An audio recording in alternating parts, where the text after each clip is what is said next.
Good morning. Good morning, ma'am. Okay, good morning. Anu. Good morning, okay. Suma, good morning. Priya. Okay, Sauparnika. Amaljit. Okay, Shamsina. എല്ലാവർക്കും good morning. Okay, അപ്പൊ നമ്മള് ഈ ആഴ്ചയോട് കൂടി നമ്മുടെ class complete ആവാണ് കേട്ടോ. Okay Preetha, അപ്പോ ഇന്നും നാളെയും കൂടെ എന്റെ ക്ലാസ് കഴിയും. അപ്പോ എന്താണ്, നമുക്ക് ഇന്നത്തെ ക്ലാസ്സില് നമ്മള് ഇന്നും നാളെയായിട്ട് നമുക്ക് ചെറിയൊരു റിവിഷൻ പോലെ, റിവിഷൻ എന്നുള്ള നമ്മളൊരു ക്വസ്റ്റ്യൻസ് ഒക്കെ നമ്മൾ ഇതുവരെ പഠിച്ചതേ, ഒരു തേർഡും ഫോർത്തും മൊഡ്യൂൾസിലൊക്കെ നമ്മൾ പഠിച്ച കാര്യങ്ങളൊക്കെ നമുക്ക് ജസ്റ്റ് ഒന്ന് ഡിസ്കസ് ചെയ്യാം കേട്ടോ. കുറച്ച് ക്വസ്റ്റ്യൻസ് ഒക്കെ നമുക്ക് പരിചയപ്പെടാം. അപ്പൊ അതനുസരിച്ച് നിങ്ങൾ പഠിക്കുക കേട്ടോ. ഓക്കെ, ഇനി അധികം സമയം കളയുന്നില്ല. നമ്മള് മൊഡ്യൂള് 3-നകത്ത് ഞാൻ എടുത്ത ചാപ്റ്റേഴ്സ് 5 ചാപ്റ്റേഴ്സുകളാണ് ഞാൻ മൊഡ്യൂള് 3-നകത്ത് എടുത്തത്. ഒന്ന് ട്രാൻസ്ഫർ ഓഫ് പേഷ്യൻസ്, പിന്നെ പബ്ലിക് റിലേഷൻസ് ഇൻ ഹോസ്പിറ്റൽ, പിന്നെ ethical and legal issues, medical records, quality assurance and NABH. ഇത്രയും ചാപ്റ്റേഴ്സ് ആണ് ഞാൻ മൊഡ്യൂൾ 3-നകത്ത് എടുത്തത് കേട്ടോ. 4-നകത്ത് ഞാൻ എടുത്തത് 2 ചാപ്റ്റേഴ്സ് ഉള്ളൂ. ഒന്ന് മെഡിക്കൽ എക്യുപ്മെന്റ്സ്, പിന്നെ responsibilities of hospital administration. Okay, ഇത്രയും ചാപ്റ്റേഴ്സ് ആണ് തേർഡും ഫോർത്തിലും എടുത്തത് കേട്ടോ. അപ്പൊ നമുക്ക് ആദ്യം നോക്കാവുന്നത്, നമ്മൾ ആദ്യം ഫസ്റ്റ് പഠിച്ചത് ട്രാൻസ്ഫർ ഓഫ് പേഷ്യൻസ് ആണ് അല്ലെ. ഓർമ്മയുണ്ടോ എന്തൊക്കെ കാര്യങ്ങളാണ് നമ്മൾ അതിനകത്ത് പഠിച്ചത്? Transfer of patient 2 type transfer ഉണ്ടെന്ന് പറഞ്ഞു അല്ലെ. ഇതൊക്കെയാണ് ഇൻട്രാ ഹോസ്പിറ്റൽ ട്രാൻസ്ഫർ ഉണ്ട്, ഇന്റർ ഹോസ്പിറ്റൽ ട്രാൻസ്ഫർ ഉണ്ട് അല്ലെ. ഇൻട്രാ എന്ന് പറഞ്ഞാൽ എന്താണ്? വിത്തിൻ ദ ഹോസ്പിറ്റൽ അല്ലെ. ഇന്റർ എന്ന് പറയുമ്പോഴോ ഒരു മറ്റേതെങ്കിലും ഹോസ്പിറ്റലിലോട്ട് നമ്മൾ എന്ത് ചെയ്യണം, അതായത് ഒരു ഫെസിലിറ്റിയിൽ നിന്ന് മറ്റേതെങ്കിലും മറ്റൊരു ഹോസ്പിറ്റലിലോട്ട് അല്ലെങ്കിൽ മറ്റൊരു ഹെൽത്ത് കെയർ ഫെസിലിറ്റിയിലോട്ട് നമ്മൾ പേഷ്യൻസിനെ ട്രാൻസ്ഫർ ചെയ്യുന്നത് ഇന്റർ ഹോസ്പിറ്റൽ എന്നാണ് പറയാ കേട്ടോ. ഇൻട്രാ എന്ന് കേട്ട് കഴിഞ്ഞാല് വിത്തിൻ ദ ഹോസ്പിറ്റൽ ആണ്. അതേ ഹോസ്പിറ്റലിലെ തന്നെ വ്യത്യസ്ത ഡിപ്പാർട്ട്മെന്റുകൾക്കിടയിൽ നമ്മൾ പേഷ്യൻസിനെ ട്രാൻസ്ഫർ ചെയ്യുമ്പോൾ അതിന് നമ്മൾ ഇൻട്രാ ഹോസ്പിറ്റൽ ട്രാൻസ്ഫർ എന്നാണ് പറയുന്നത്. ഓക്കെ, പിന്നെ നമ്മൾ എന്താണ് ട്രാൻസ്ഫർ, അതിന്റെ ഡെഫിനിഷൻ നമ്മൾ പരിചയപ്പെട്ടു. ഇമ്പോർട്ടന്റ് ആണ് കേട്ടോ, അതൊക്കെ വായിക്കണം. പിന്നെ what is the purpose of transfer of patients? നമ്മൾ ഈ പേഷ്യൻസിനെ ട്രാൻസ്ഫർ ചെയ്യുന്നതിന്റെ പർപ്പസ് എന്താണ്, എന്തിനൊക്കെ വേണ്ടിയിട്ടാണ്? ശരിക്കും പറഞ്ഞാൽ ഒരേ ഒരു ഉത്തരവേ ഉള്ളൂ. എന്താണ്? ഏറ്റവും നല്ല പരിചരണം പേഷ്യൻസിന് പ്രൊവൈഡ് ചെയ്യുന്നതിന് വേണ്ടിയിട്ടാണ് നമ്മൾ അവരെ ട്രാൻസ്ഫർ ചെയ്യുന്നത് അല്ലേ. പിന്നെ എന്താണ്, പോയിന്റ്സിന് വേണ്ടിയിട്ട് കുറെ അവിടെ എഴുതി വെച്ചിട്ടുണ്ട്, പക്ഷെ എല്ലാത്തിന്റെയും കൺസെപ്റ്റ് സെയിം ആണ് അല്ലെ. ഒരു വരുന്ന പേഷ്യന്റിന് ആ ഒരു കണ്ടിന്യൂറ്റി ഓഫ് കെയർ അല്ലെ, അവർക്ക് നല്ലൊരു പരിചരണം ഉറപ്പുവരുത്താനായിട്ട് അവർക്ക് ഏറ്റവും ക്വാളിറ്റി ഉള്ള ട്രീറ്റ്മെന്റ് പ്രൊവൈഡ് ചെയ്യുക എന്നുള്ളതാണ് ഏതൊരു ട്രാൻസ്ഫർ കൊണ്ടും നമ്മൾ ഉദ്ദേശിക്കുന്ന പർപ്പസ് അത് തന്നെയാണ് അല്ലെ. പക്ഷെ പോയിന്റുകൾ അവിടെ കൊടുത്തിട്ടുണ്ട്, ഇതൊക്കെ വായിക്കുക കേട്ടോ. To get necessary diagnostic test and procedure, to provide treatment and nursing care, to provide specialized care, to place the most suitable utilization of available personnel and services, and to match the severity of nursing care based on patient's level of needs and problems. പിന്നെ നമ്മൾ പഠിച്ചത് 2 type of transfer ആണ്. Already പറഞ്ഞതാണ്, internal ട്രാൻസ്ഫറും external ട്രാൻസ്ഫറും. Internal ട്രാൻസ്ഫറിനെയാണ് നമ്മൾ intra hospital transfer എന്ന് പറയുന്നത് അല്ലെ. ചിലപ്പോൾ ഒരു എക്സാമ്പിൾ നിങ്ങളോട് ചോദിച്ചിട്ട് അത് ഏത് ടൈപ്പ് ഓഫ് ട്രാൻസ്ഫർ ആണ് നിങ്ങളോട് ചോദിക്കാം. ഒരു ഹോസ്പിറ്റലിനകത്ത് ഒരു ജനറൽ വാർഡിൽ നിന്നും ICUലോട്ട് ട്രാൻസ്ഫർ ചെയ്യുകയാണെങ്കിൽ അത് ഏത് ടൈപ്പ് ഓഫ് ട്രാൻസ്ഫർ ആണ് എന്ന് ചോദിച്ചാൽ എന്താണ്? അത് ഇന്റേണൽ ട്രാൻസ്ഫർ ആണ്. കാര്യം അതേ ഹോസ്പിറ്റലിലെ തന്നെ ജനറൽ വാർഡിൽ നിന്ന് ICUലോട്ടാണ് നമ്മൾ പേഷ്യന്റിനെ ട്രാൻസ്ഫർ ചെയ്യുന്നത്. അത് ഇന്റേണൽ ട്രാൻസ്ഫർ ആണ്. ഓക്കെ, ഇനി അതേസമയം ഒരു ജനറൽ ഹോസ്പിറ്റലിൽ നിന്നും നമ്മളൊരു സ്പെഷ്യലൈസ്ഡ് ഒരു ക്യാൻസർ സെന്ററിലോട്ട് നമ്മളൊരു പേഷ്യന്റിനെ ട്രാൻസ്ഫർ ചെയ്യുകയാണെങ്കിൽ അത് ഏത് ടൈപ്പ് ആണെന്ന് വെച്ചാൽ നിങ്ങൾ എന്ത് പറയും? അത് എക്സ്റ്റേണൽ ട്രാൻസ്ഫർ ആണ്, അല്ലെങ്കിൽ ഇന്റർ ഹോസ്പിറ്റൽ ട്രാൻസ്ഫർ എന്നും അതിനെ പറയും. ഓക്കെ, പിന്നെ നമ്മൾ പഠിച്ചത് ട്രാൻസ്ഫർ വിത്തിൻ ദ ഫെസിലിറ്റി, അതായത് ഒരു ഇന്റേണൽ ട്രാൻസ്ഫർ ചെയ്യുമ്പോൾ ചെയ്യുന്ന നടപടിക്രമങ്ങളും മറ്റും എന്തൊക്കെയാണ്, അതൊക്കെ ജസ്റ്റ് ഒന്ന് വായിച്ച് മനസ്സിലാക്കി വെക്കുക കേട്ടോ. എപ്പോഴും നമ്മളൊരു പേഷ്യന്റിനെ ട്രാൻസ്ഫർ ചെയ്യുമ്പോൾ അവരുടെ ഇൻചാർജ് ഉള്ള ഒരു ഡോക്ടറുടെ കൺസെന്റ് അവിടെ ആവശ്യമാണ് കേട്ടോ. പിന്നെ what are the equipments necessary for the transfer of patient? നമ്മളൊരു പേഷ്യന്റിനെ ട്രാൻസ്ഫർ ചെയ്യുമ്പോൾ വേണ്ടി വരുന്ന അത്യാവശ്യം എക്യുപ്മെന്റ്സുകൾ, എന്തൊക്കെ എക്യുപ്മെന്റ്സുകളാണ് നമുക്ക് ആവശ്യമായിട്ട് വരുന്നത്. ഇതൊക്കെ വായിച്ച് മനസ്സിലാക്കുക കേട്ടോ. അതൊക്കെ എളുപ്പമാണ്. Wheelchair, identification label, patient belongings, x-ray investigation report, cardiac monitoring, ഇങ്ങനെയുള്ള സംവിധാനങ്ങളൊക്കെ നമുക്ക് ആവശ്യമായിട്ട് വരും. പിന്നെ നമ്മൾ പഠിച്ചത് ഒരു എക്സ്റ്റൻഡഡ് കെയർ ഫെസിലിറ്റി, ഒരു എക്സ്റ്റേണൽ ട്രാൻസ്ഫർ നടത്തുമ്പോൾ ചെയ്യേണ്ട നടപടിക്രമങ്ങൾ എന്തൊക്കെയാണ്. അപ്പൊ നമുക്കറിയാം ഇപ്പോഴും ഒരു പേഷ്യന്റിന്റെ ഡോക്ടറുടെ ഒരു റിട്ടേൺ ആയിട്ടുള്ള ഒരു കൺസെന്റ് നമുക്ക് അവിടെ ആവശ്യമാണ്. ഒപ്പം ഒരു സ്പെഷ്യൽ ട്രാൻസ്ഫർ ഫോമും ആവശ്യമാണ് അല്ലെ. പിന്നെ നമുക്കറിയാം ഒരു ട്രാൻസ്ഫർ ഫോമിനകത്ത് എന്തൊക്കെ കാര്യങ്ങളാണ് നമ്മൾ ഉൾപ്പെടുത്തുന്നത് അല്ലെ. ഒരു ട്രാൻസ്ഫർ ഫോമിനകത്ത് എന്തൊക്കെ കാര്യങ്ങളാണ് ഉൾപ്പെടുത്തുന്നത്? Diagnostic care summary, drug regimen, special care instructions, അതുപോലെ ഡയറ്റ് ആൻഡ് ഫിസിയോതെറാപ്പി, ഇങ്ങനെയുള്ള എല്ലാ കാര്യങ്ങളും നമ്മൾ ആ ഒരു ട്രാൻസ്ഫർ ഫോമിനകത്ത് ഉൾപ്പെടുത്തുന്നുണ്ട്. അതൊക്കെ നോട്ട് ചെയ്ത് വെക്കണം. ഒരു ട്രാൻസ്ഫർ ഫോമിനകത്ത് എന്തൊക്കെ കാര്യങ്ങളാണ് നമ്മൾ ഉൾപ്പെടുത്തുന്നത് കേട്ടോ. പിന്നെ അത് മാത്രമാണോ? അല്ല, കംപ്ലീറ്റ് നഴ്സിംഗ് സമ്മറി ഉണ്ടായിരിക്കും അല്ലെ. നഴ്സിംഗ് സമ്മറിയും അതിനോടൊപ്പം തന്നെ ഉണ്ടായിരിക്കും. ഒരു നഴ്സിംഗ് സമ്മറി എന്ന് പറയുമ്പോൾ എന്തൊക്കെ കാര്യങ്ങളാണ്? പേഷ്യന്റ് അസസ്മെന്റ്, അവരുടെ പ്രോഗ്രസ്, അവർക്ക് കൊടുത്തിട്ടുള്ള ട്രീറ്റ്മെന്റ്സുകൾ, അവരുടെ പ്രത്യേക ആവശ്യകതകൾ എന്തൊക്കെയാണ്, ഇങ്ങനെയുള്ളതൊക്കെയാണ് അതിനകത്ത് ഉൾപ്പെടുത്തുന്നത് കേട്ടോ. ഓക്കെ, പിന്നെ നമ്മൾ ആ ഒരു ചാപ്റ്റർ മൊത്തം പിന്നെ നമ്മൾ പഠിച്ചത് ഒരു ക്രിട്ടിക്കലി ഇല്ലായിട്ടുള്ള ഒരു പേഷ്യന്റിനെ ട്രാൻസ്ഫർ ചെയ്യുമ്പോൾ വരുന്ന സ്റ്റെപ്സുകളാണ് നമ്മൾ പരിചയപ്പെട്ടത് അല്ലെ. പ്രധാനമായിട്ടും ആറ് സ്റ്റെപ്പുകളാണ് അതിനകത്ത് വരുന്നത്. First one, decision to transfer and communication. Transfer ചെയ്യാനുള്ള ഒരു തീരുമാനവും അതുമായിട്ട് ബന്ധപ്പെട്ട കമ്മ്യൂണിക്കേഷനുമാണ് അവിടെ വരുന്നത്. സൗണ്ട് വരുന്നുണ്ടോ? എന്തെങ്കിലും ഡിസ്റ്റർബൻസ്?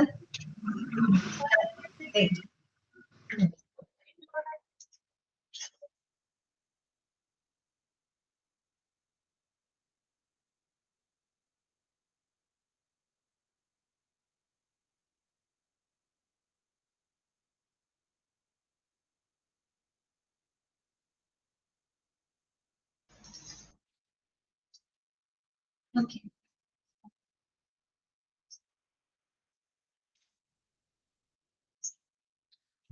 അപ്പൊ നമ്മള് ആദ്യത്തെ പോയിന്റ് എന്ന് പറഞ്ഞാല് decision to transfer and communication ആണ് അല്ലെ. ട്രാൻസ്ഫർ ചെയ്യാൻ എടുക്കുന്ന തീരുമാനവും അതുമായിട്ട് ബന്ധപ്പെട്ട കമ്മ്യൂണിക്കേഷനും. അവിടെ നിങ്ങൾ നോട്ട് ചെയ്ത് വെക്കേണ്ട പോയിന്റ് ഇത്രയേ ഉള്ളൂ. The decision to transfer the patient is decided by ആരാണ്? Senior consultant level doctor. Important ആണ് കേട്ടോ. അതായത് ഒരു പേഷ്യന്റിനെ ട്രാൻസ്ഫർ ചെയ്യാനുള്ള ഒരു ഡിസിഷൻ അത് ആരാണ് കൊടുക്കുന്നത്? സീനിയർ കൺസൾട്ടന്റ് ലെവൽ ഡോക്ടർ ആണ്. ഓക്കെ, ഇത് വളരെ ഇമ്പോർട്ടന്റ് ആണ് കേട്ടോ. പിന്നെ എന്താണ്, അപ്പൊ അതൊക്കെയാണ് അവിടെ ശ്രദ്ധിക്കേണ്ടത്. പിന്നെ നമ്മളൊരു ഡയറക്റ്റ് കമ്മ്യൂണിക്കേഷൻ ഉണ്ടാവണം അല്ലെ. ഷിഫ്റ്റ് ചെയ്യുന്ന ഹോസ്പിറ്റലും എവിടേക്കാണോ അവര് നമ്മൾ ഷിഫ്റ്റ് ചെയ്ത് ഏത് ഫെസിലിറ്റിയിലോട്ടാണോ കൊണ്ടുപോകുന്നത് അവരുമായിട്ടൊരു പ്രോപ്പർ കമ്മ്യൂണിക്കേഷൻ അവിടെ നിർബന്ധമാണ് അല്ലെ. ഈ ഒരു കമ്മ്യൂണിക്കേഷനിൽ എന്തൊക്കെ കാര്യങ്ങളാണ് അവിടെ ഷെയർ ചെയ്യേണ്ടത്? ഒന്ന്, പേഷ്യന്റിന്റെ ക്ലിനിക്കൽ കണ്ടീഷൻ അല്ലെ. അതൊക്കെ വേണമെങ്കിൽ ചോദിക്കാം കേട്ടോ. ഒരു കമ്മ്യൂണിക്കേഷൻ നടത്തുമ്പോൾ ആ ഒരു കമ്മ്യൂണിക്കേഷനിൽ ഉൾപ്പെടുത്തേണ്ട കാര്യങ്ങൾ എന്തൊക്കെയാണ്? പേഷ്യന്റിന്റെ ക്ലിനിക്കൽ കണ്ടീഷൻ, അവരുടെ ട്രീറ്റ്മെന്റ്, അവർക്ക് എന്തുകൊണ്ടാണ് അവർ ട്രാൻസ്ഫർ ചെയ്യാനുള്ള റീസൺ എന്താണ്, അതിന്റെ മെത്തേഡ്, ടൈം ലൈൻ, അതൊക്കെ ഒരു റിട്ടേൺ ഡോക്യുമെന്റ് ആയിട്ട് കേട്ടോ, ഒരു രേഖാമൂലം തന്നെ നമ്മൾ അവിടെ കമ്മ്യൂണിക്കേറ്റ് ചെയ്യേണ്ടതാണ്. പിന്നെ നമ്മൾ പഠിച്ചത് രണ്ടാമത്തെ pre transfer stabilisation and preparation. അതില് 4 കാര്യങ്ങളാണ്. ABCD അല്ലെ. എ എന്ന് പറഞ്ഞാൽ എന്താണ്? എയർവേ ആണ് അല്ലെ. എയർവേ ആയിട്ട് ബന്ധപ്പെട്ട് പറഞ്ഞ കാര്യങ്ങളൊക്കെ ഓർത്ത് വെക്കാം. B ഫോർ ബ്രീത്തിങ് ആണ്, C for circulation and D for disability or neurological status. Then മൂന്നാമത്തെ സ്റ്റെപ്പ് മോഡ് ഓഫ് ട്രാൻസ്ഫർ ആണ്. That means method of transfer ആണ്. ഏതൊക്കെ രീതിയിൽ നമുക്ക് ട്രാൻസ്ഫർ ചെയ്യാം? ഗ്രൗണ്ട് ട്രാൻസ്പോർട്ട് ഉണ്ട്, എയർ ട്രാൻസ്പോർട്ട് ഉണ്ട് അല്ലെ. ഗ്രൗണ്ട് ട്രാൻസ്പോർട്ടിൽ തന്നെ 3 ടൈപ്പ് ഓഫ് ആംബുലൻസ് നമ്മൾ പരിചയപ്പെടുന്നുണ്ട്. Basic level support, advanced life support, MIC. അതിലൊക്കെ എന്തൊക്കെയാണെന്നുള്ളത് നിങ്ങൾ നോട്ട് ചെയ്ത് വെക്കണം കേട്ടോ. എയർ ട്രാൻസ്പോർട്ട് അല്ലെ. എയർ ട്രാൻസ്പോർട്ട് എന്ന് പറയുമ്പോൾ നമ്മൾ ഹെലികോപ്റ്റർ ആ രീതിയിലൊക്കെ നമ്മൾ കൊണ്ടുപോകുന്നതിനെയാണ് എയർ ട്രാൻസ്പോർട്ട് എന്ന് പറയുന്നത്. പിന്നെ എങ്ങനെയുള്ള രോഗികൾക്കാണ് നമ്മൾ എയർ ട്രാൻസ്പോർട്ട് ഉപയോഗപ്പെടുത്തുന്നത്? എയർ ട്രാൻസ്പോർട്ട് കൊണ്ട് എന്തൊക്കെ ബെനിഫിറ്റുകളാണ് പേഷ്യൻസിന് ഉണ്ടാവുന്നത്? അപ്പൊ അവിടെയും കുറച്ച് പോയിന്റ്സുകൾ നമ്മൾ പരിചയപ്പെട്ടിട്ടുണ്ട്. അത് നോട്ട് ചെയ്ത് വെക്കണം കേട്ടോ. ചിലപ്പോൾ നിങ്ങളോട് ചോദിക്കാം എയർ ട്രാൻസ്പോർട്ട് ആവശ്യമായിട്ടുള്ള സാഹചര്യങ്ങൾ ഏതൊക്കെയാണ്? അപ്പൊ നോക്കിയ patients with severe trauma and penetrating chest injuries, അങ്ങനെയുള്ള പേഷ്യൻസ്. അതുപോലെ patients with acute coronary syndrome, patients due to receive organ transplantation, critically ill high risk medical or surgical patients, ഇങ്ങനെയുള്ളവർക്കൊക്കെ ഏറ്റവും നല്ലത് എന്താണ്? എയർ ട്രാൻസ്പോർട്ട് ആണ്. പിന്നെ നമ്മൾ പഠിച്ചത് അക്കംപനിയിങ് പേഷ്യന്റിനോടൊപ്പം പോകേണ്ട എന്താണ് മെഡിക്കൽ സ്റ്റാഫുകളുമായിട്ട് ബന്ധപ്പെട്ട കാര്യങ്ങളാണ്. അതിൽ ഓർക്കാനുള്ളത് 4 ലെവലുകളാണ്. 4 ലെവൽ എന്ന് പറയുമ്പോൾ 1 തന്നെ കൗണ്ട് ചെയ്യുന്നത്, 0 ലെവലിൽ നിന്നാണ് കൗണ്ട് ചെയ്യുന്നത്. ലെവൽ 0, 1, 2, 3 അങ്ങനെയാണ് 4 ലെവലുകൾ. അപ്പൊ ലെവൽ 0 പേഷ്യൻസിനോടൊപ്പം ആരൊക്കെയാണ് അക്കമ്പനി ചെയ്യുന്നത്? ലെവൽ 1 പേഷ്യന്റിനോടൊപ്പം ആരാണ് അക്കമ്പനി ചെയ്യുന്നത്? ലെവൽ 2 പേഷ്യന്റിനോടൊപ്പം, ലെവൽ 3 പേഷ്യന്റിനോടൊപ്പം ആരൊക്കെയാണ് അക്കമ്പനി ചെയ്യുന്നത്? അതൊക്കെയാണ് നിങ്ങൾ നോട്ട് ചെയ്ത് പഠിക്കേണ്ടത് കേട്ടോ. അപ്പൊ ആ ഒരു ലെവൽ 2 പേഷ്യന്റ് ആരാണ്? ലെവൽ 0 പേഷ്യന്റ് എന്ന് പറയുന്നത് നമുക്ക് വാർഡ് ലെവലിൽ വരെ മാനേജ് ചെയ്യാൻ പറ്റും. അങ്ങനെയുള്ള പേഷ്യന്റിനെയാണ് ലെവൽ 0 പേഷ്യന്റ് എന്ന് പറയുന്നത്. ഓക്കെ, അപ്പൊ അവരുടെ കൂടെ ആരെങ്കിലും അക്കമ്പനി ചെയ്യേണ്ട കാര്യമുണ്ടോ? ഇല്ല. ലെവൽ 1 പേഷ്യന്റ് എന്ന് പറയുന്നത് എന്താണ്? ട്രാൻസ്ഫർ ചെയ്യുമ്പോൾ ചിലപ്പോൾ കണ്ടീഷൻ വഷളാവാൻ സാധ്യതയുള്ള ആൾക്കാരാണ്. പക്ഷെ ഒരു അക്യൂട്ട് വാർഡ് സെറ്റിംഗ്സിൽ നമുക്ക് അവരെ മാനേജ് ചെയ്യാനായിട്ട് സാധിക്കും. അങ്ങനെയുള്ള പേഷ്യന്റിനെയാണ് ലെവൽ 1 പേഷ്യന്റ് എന്ന് പറയുന്നത്. അവരുടെ കൂടെ അക്കമ്പനി ചെയ്യേണ്ടത് ഒരു പാരാമെഡിക് സ്റ്റാഫും ഒരു ട്രെയിൻഡ് നഴ്സുമാണ്. അതൊക്കെ നോട്ട് ചെയ്ത് വെക്കുക. അതുപോലെ ലെവൽ 2 പേഷ്യന്റ് എന്ന് പറയുമ്പോൾ ഏതെങ്കിലും ഒരു സിംഗിൾ ഓർഗൻ സിസ്റ്റം തകരാറിലായിട്ടുള്ള പേഷ്യൻസ് അല്ലെ, അവരെയാണ് ലെവൽ 2 പേഷ്യന്റ് എന്ന് പറയുന്നത്. അവരുടെ കൂടെ അക്കമ്പനി ചെയ്യേണ്ടത് ആരാണ്? ലെവൽ 3 എന്ന് പറയുമ്പോൾ ഒന്നിലധികം ഓർഗൻ സിസ്റ്റംസുകൾ തകരാറിലായിട്ടുള്ള പേഷ്യൻസിനെയാണ് ലെവൽ 3 പേഷ്യന്റ് എന്ന് പറയുന്നത്. അവരുടെ കൂടെ ആരാണ് അക്കമ്പനി ചെയ്യുന്നത്? അതൊക്കെ നിങ്ങൾ നോട്ട് ചെയ്ത് വെക്കണം കേട്ടോ. ഓക്കെ, പിന്നെ നമ്മൾ പഠിച്ചത് എക്യുപ്മെന്റ്, ഡ്രഗ്സ് ആൻഡ് മോണിറ്ററിംഗ്. ഒരു ട്രാൻസ്ഫർ ചെയ്യുമ്പോൾ നമ്മൾ കരുതേണ്ട എക്യുപ്മെന്റ്സുകള്, ഡ്രഗ്സുകള് എന്തൊക്കെയാണ്? ചില പ്രത്യേക ഡ്രഗ്സുകളൊക്കെ അവിടെ പറയുന്നുണ്ട് അല്ലെ. നോക്കിയോ, muscle relaxants, sedatives, analgesics, inotropes, resuscitation drugs, ഇങ്ങനെയുള്ള മരുന്നുകളൊക്കെ ആവശ്യമാണ്. അതുപോലെ തന്നെ എന്താണ് പിന്നെ നമ്മൾ പഠിച്ചത് സ്പെഷ്യൽ കൺസിഡറേഷൻസ് കൊടുക്കേണ്ട കേസുകളാണ്. സ്പെഷ്യൽ കൺസിഡറേഷൻ എന്ന് പറയുമ്പോൾ എന്താണ്? നമ്മളെ ആംബുലൻസ്, മറ്റുള്ള എമർജൻസി മെഡിക്കൽ സർവീസ് സ്റ്റാഫുകളെയും കൂടെ നമ്മൾ അതിനോടൊപ്പം സജ്ജമാക്കിയിട്ടുണ്ടായിരിക്കുന്നു കേട്ടോ. പിന്നെ ലാസ്റ്റ് വരുന്നത് ഡോക്യുമെന്റേഷൻ ആണ്. അതായത് ഓതന്റിക്കേഷൻ ഓഫ് പേഷ്യന്റ് ട്രാൻസ്ഫർ കേട്ടോ. അത് വളരെ ഇമ്പോർട്ടന്റ് ആണ് അല്ലെ. ഡോക്യുമെന്റേഷൻ എന്ന് പറഞ്ഞത് വളരെ ഇമ്പോർട്ടന്റ് ആണ്. കൃത്യമായിട്ട് നമ്മൾ എവിടെ നിന്ന് ട്രാൻസ്ഫർ ചെയ്യുന്നു, എങ്ങോട്ട് ട്രാൻസ്ഫർ ചെയ്യുന്നു, രോഗിയുടെ വിവരങ്ങൾ, ഇതെല്ലാം കൃത്യമായിട്ട്, അതുപോലെ ആ രോഗിയെ നമ്മൾ ട്രാൻസ്ഫർ ചെയ്യുമ്പോൾ ഉണ്ടാകുന്ന അവരുടെ ഹെൽത്ത് സ്റ്റാറ്റസ്, ഇങ്ങനെയുള്ള കാര്യങ്ങളൊക്കെ പ്രോപ്പർ ആയിട്ട് എന്ത് ചെയ്തിരിക്കണം? ഡോക്യുമെന്റ് ചെയ്തിരിക്കണം. ഓക്കെ, ഇതൊക്കെയുള്ള കാര്യങ്ങൾ ഡോക്യുമെന്റ് ചെയ്തിരിക്കണം. അത് പ്രോപ്പർ ആയിട്ട് എന്ത് ചെയ്തിരിക്കണം? ഹാൻഡ് ഓവർ ചെയ്തിരിക്കണം. ഇത്രയേ ഉള്ളൂ നമുക്ക് ആ ചാപ്റ്ററിൽ പഠിക്കാനായിട്ട് കേട്ടോ. അപ്പൊ ട്രാൻസ്ഫർ ഓഫ് പേഷ്യൻസ് ഏകദേശം നിങ്ങൾക്കൊരു ഐഡിയ കിട്ടിയിട്ടുണ്ടാവും. നമുക്ക് കുറച്ച് ക്വസ്റ്റ്യൻസുകൾ പരിചയപ്പെടാം കേട്ടോ. ക്വസ്റ്റ്യൻസുകൾ കേൾക്കുമ്പോൾ നിങ്ങൾക്ക് ആൻസർ ചെയ്യാൻ പറ്റുന്നുണ്ടോ എന്നുള്ളത് ഒന്ന് നോക്കാം കേട്ടോ. ചോദ്യം ശ്രദ്ധിക്കാം. What is the main aim of transferring a patient either intra or inter hospital? ചോദ്യം ഒന്നുകൂടെ ശ്രദ്ധിക്കാം. What is the main aim of transferring a patient either intra or inter hospital? Intra hospital ആയാലും ഇന്റർ ഹോസ്പിറ്റൽ ആയാലും transfer ചെയ്യുന്നതിന്റെ ലക്ഷ്യം എന്താണ്? Option A വായിക്കാം, to reduce hospital cost. Option B, to maintain the continuity of medical care. C, to provide a change of scenery for the patient. And D, to test the efficiency of the transport staff. ഏതായിരിക്കും answer വരിക? Option D correct ആണ്. To maintain the continuity of medical care. അവർക്ക് ഒരു medical കെയറിന്റെ continuity ഉറപ്പുവരുത്താൻ വേണ്ടിയിട്ടാണ് നമ്മൾ അങ്ങനെ ചെയ്യുന്നത് അല്ലെ. ഓക്കെ, അടുത്ത question. Transferring a sick patient may produce what kind of negative effect? നമ്മളൊരു അസുഖബാധിതനായിട്ടുള്ള ഒരു പേഷ്യന്റിനെ ട്രാൻസ്ഫർ ചെയ്യുന്ന സമയത്ത് എങ്ങനെയുള്ള നെഗറ്റീവ് ഇഫക്റ്റുകളാണ് ഉണ്ടാവുക എന്നാണ് ചോദിക്കുന്നത്. Option A, administrative delays. Option B, various physiological changes. Option C, increased visitor restrictions. Option D, A need for new paper work. എന്ത് negative effect ആണ് അവർക്ക് ഉണ്ടാവുക? എന്തായിരിക്കും ആൻസർ വരിക? Option B. ഓക്കെ, കറക്റ്റ് ആണ്. അജ്മിൻ അർജുൻ കറക്റ്റ് ആണ്. പ്രിയ നിമിഷ സൗവർണ്യ കറക്റ്റ് ആണ്. Various physiological changes അതൊക്കെ ആ ഒരു സെന്റൻസിൽ പറയുന്നുണ്ട്, ഇൻട്രൊഡക്ഷനിൽ പറഞ്ഞു പോകുന്ന കാര്യമാണ് അല്ലെ. അവർക്ക് എന്താണ് ശാരീരികമായിട്ട് പല മാറ്റങ്ങളും ഉണ്ടാകാം. Okay, what must be done with the patient's chart before an internal transfer? What must be done with the patient's chart before an internal transfer? ഒരു ഇന്റേണൽ ട്രാൻസ്ഫർ നടത്തുന്നതിന് മുൻപായിട്ട് ഒരു പേഷ്യന്റിന്റെ ചാർട്ടിൽ ഉൾപ്പെടുത്തേണ്ടത് എന്താണ്? Option A, it must be closed and archived. Option B, a copy must be made for the patient. Option C, check for complete recording of signs, care and treatment. Option D, it should be given to the patient to hold. ഇതാണ് answer വരിക. ഇതായിരിക്കും answer വരിക. Option C ആണ് അല്ലെ.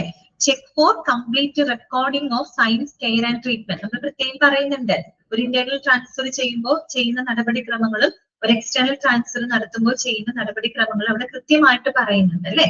അപ്പൊ അതുകൊണ്ട് തന്നെ ഒരു ഇന്റേണൽ ട്രാൻസ്ഫർ നടത്തുമ്പോൾ ആദ്യം എന്താ ചെയ്യേണ്ടത്? അവരുടെ മെഡിക്കൽ ചാർട്ടില് കൃത്യമായിട്ടുള്ള സൈനുകളും അതുപോലെ തന്നെ ട്രീറ്റ്മെന്റുകളും അതിൽ കംപ്ലീറ്റ് ചെയ്തിട്ടുണ്ടോ എന്നുള്ളതാണ് ചെക്ക് ചെയ്യുന്നത്. നമ്മളൊരു സ്ഥലത്ത് നിന്ന് വേറൊരു സ്ഥലത്തേക്ക് അവരെ ഷിഫ്റ്റ് ചെയ്യാൻ പോവാണ്. അപ്പോ ആ ഒരു എന്താണ് അവരെ ചികിത്സിച്ച് ഡോക്ടറുടെ ആ ഒരു കൺസെന്റ് അല്ലെ, കൺസെന്റിന്റെ സിഗ്നേച്ചർ ഉണ്ടോ, ആ ഒരു ട്രീറ്റ്മെന്റുകൾ അവർക്ക് കൊടുത്തതും എല്ലാം കംപ്ലീറ്റ് ആണോ, ഇങ്ങനെയുള്ളതൊക്കെ കൃത്യമായിട്ട് റെക്കോർഡിൽ എഴുതിയിട്ടുണ്ടോ എന്നുള്ളത് നമ്മൾ എന്ത് ചെയ്തിരിക്കണം? അത് ചെക്ക് ചെയ്തിരിക്കണം. അതാണ് ഏറ്റവും അത്യാവശ്യമായിട്ടുള്ള ഓപ്ഷൻ. അതാണ് കറക്റ്റ് ആൻസർ. ഓക്കെ, അടുത്ത ചോദ്യം, what is an example of an external transfer? കേട്ടോ, താഴെ തന്നിരിക്കുന്നവയിൽ എക്സ്റ്റേണൽ ട്രാൻസ്ഫറിന് എക്സാമ്പിൾ ഏതാണെന്നാണ് ചോദ്യം. Option A, from an ICU to a general ward. From a ward to the radiology.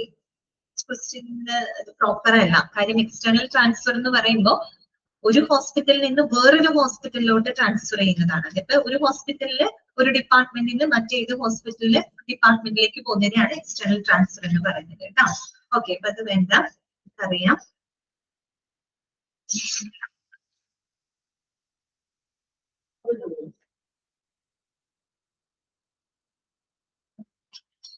അടുത്ത ചോദ്യം ഇതാണ്, what is compulsory before transferring a critically ill patient?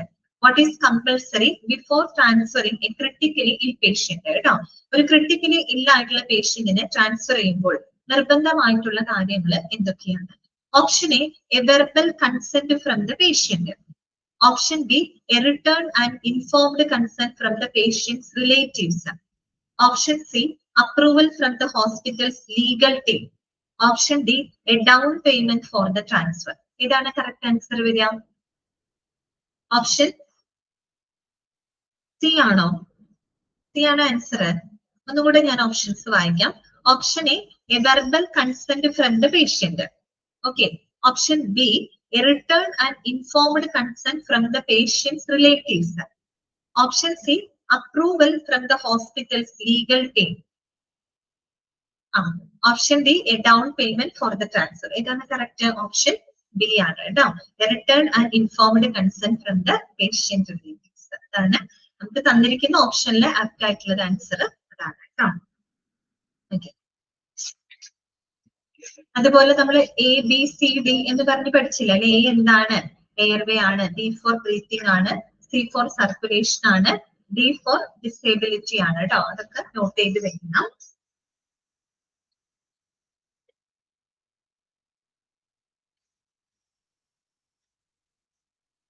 Which is not a type of ground transport ambulance mentioned? Which is not a type of ground transport ambulance mentioned? Option A, basic life support ambulance. Option B, rapid response motorcycle unit. Option C, advanced life support ambulance. Option D, mobile intensive care unit. ഇതായിരിക്കും which is not a type of ground transport. Option B ആണ്. Okay, correct ആണ്. Rapid response motorcycle unit. അതേസമയം ബാക്കിയുള്ളതെല്ലാം എന്താണ്? Ground transport ആംബുലൻസുകളാണ്. അത് നിങ്ങൾക്ക് ടെക്സ്റ്റിൽ കൃത്യമായിട്ട് പറയുന്നുണ്ട് കേട്ടോ. അപ്പൊ അതിനുള്ള ക്വസ്റ്റ്യൻ ആണ്.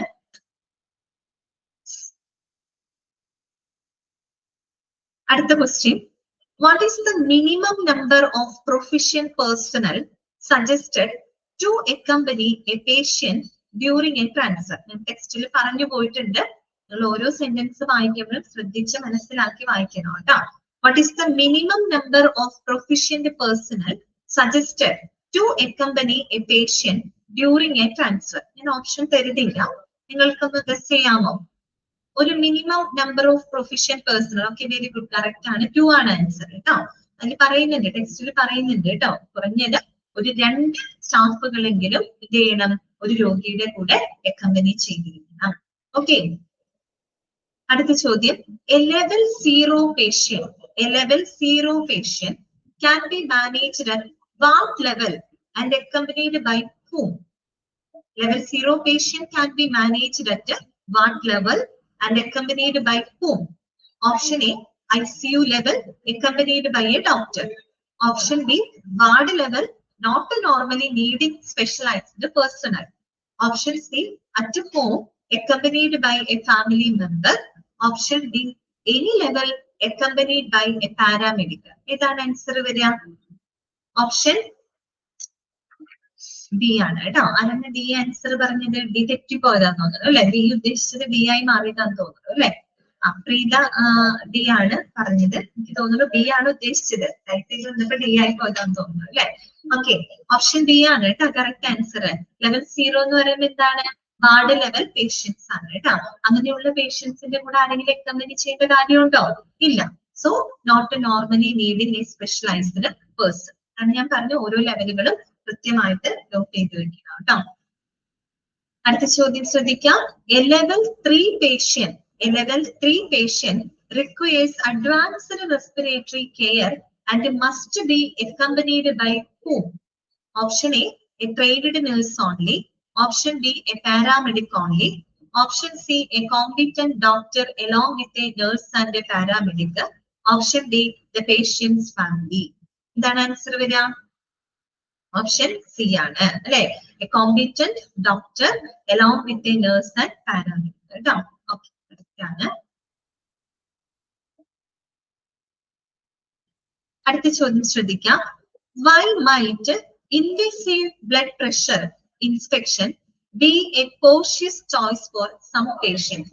നമുക്ക് 2 രീതിയിൽ ബ്ലഡ് പ്രഷർ എടുക്കാം. നോൺ ഇൻവസീവ് ആയിട്ടുള്ള രീതിയിൽ എടുക്കാം, ഇൻവസീവ് ആയിട്ടുള്ള രീതിയിൽ എടുക്കാം. അത് ടെക്സ്റ്റിൽ പറയുന്നുണ്ട്. നോൺ ഇൻവസീവ് എന്ന് പറയുമ്പോൾ സാധാരണ നമ്മൾ ഹോസ്പിറ്റലിലൊക്കെ പോകുമ്പോൾ നമ്മുടെ BP ചെക്ക് ചെയ്യാറില്ലേ, സ്വിഗ്മോമാനോമീറ്റർ വെച്ച്? അത് നോൺ ഇൻവസീവ് ആണ് അല്ലെ? നമ്മൾ പ്രത്യേകിച്ച് നമ്മുടെ ബോഡിയിൽ എന്തെങ്കിലും കീറോ മുറിക്കോ അങ്ങനെ എന്തെങ്കിലും ചെയ്യുന്നുണ്ടോ? എന്തെങ്കിലും ഇൻസേർട്ട് ചെയ്യോ? ഒന്നും ചെയ്യുന്നില്ല അല്ലെ? അത് നോൺ ഇൻവസീവ് ആണ്. അതേസമയം ഇൻവസീവ് എന്ന് പറയുമ്പോൾ എങ്ങനെയാണ്? നമ്മൾ ഒരു പക്ഷെ നമ്മുടെ ശരീരത്തിനകത്തേക്ക് എന്തെങ്കിലും ഇൻസേർട്ട് ചെയ്തുകൊണ്ട് ചെയ്യുന്ന തരം. നമ്മൾ ആർട്ടറിയിലോട്ടൊക്കെ നീഡിൽ നേരിട്ട് ഇൻജെക്ട് ചെയ്തുകൊണ്ട് നമുക്ക് BP എന്ത് ചെയ്യാൻ പറ്റും? മെഷർ ചെയ്യാനായിട്ട് സാധിക്കും. അതാണ് ഇൻവസീവ് ബ്ലഡ് പ്രഷർ എന്ന് പറയുന്നത്. അപ്പോ why might invasive blood pressure inspection be a cautious choice for some patients? ചില പേഷ്യൻസിന് നമുക്ക് ഇൻവസീവ് ആയിട്ടുള്ള ബ്ലഡ് പ്രഷർ ഇൻസ്പെക്ഷൻ ആവശ്യമായിട്ട് വരാറുണ്ട്.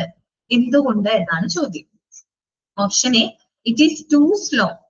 Option B, the equipment is too large for an ambulance.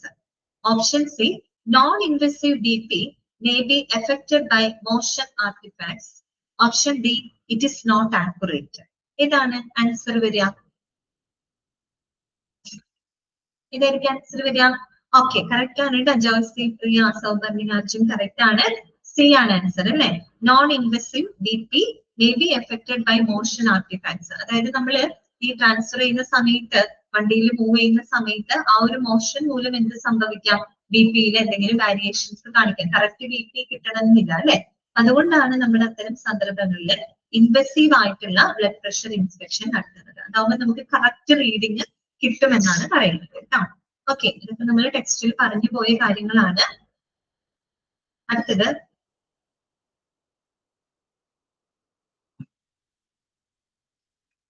the decision to transfer a patient involves a discussion about benefits and what else. Now, ചോദ്യം ശ്രദ്ധിക്കാം.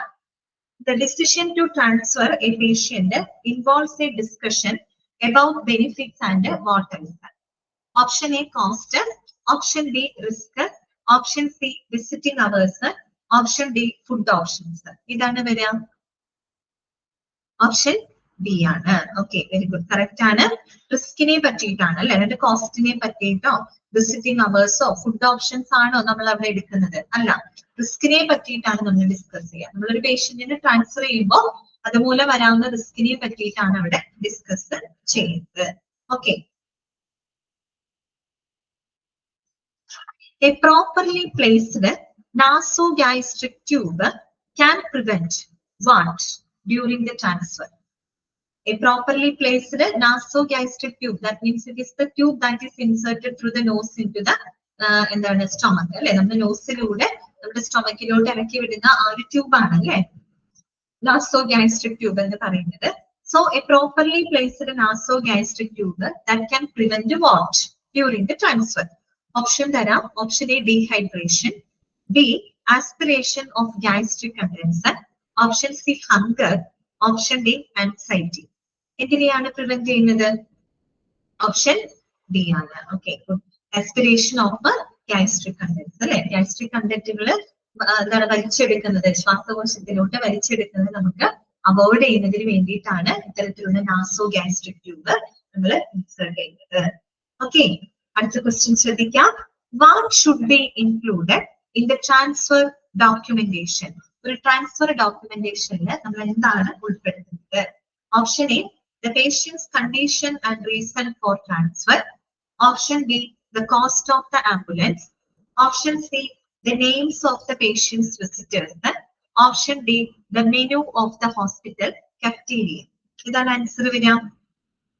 Option A ആണ്. Okay, the patient's condition and reason for the transfer അല്ലെ, പേഷ്യന്റിന്റെ കണ്ടീഷനും എന്തുകൊണ്ടാണ് അവർ transfer ചെയ്യുന്നു എന്നതിന്റെ reason ആണ് ആ documentation അത് നമ്മൾ രേഖപ്പെടുത്തുന്നത്. അവസാനത്തെ പോയിന്റുകൾ നോക്കിയാൽ മതി കേട്ടോ. Okay,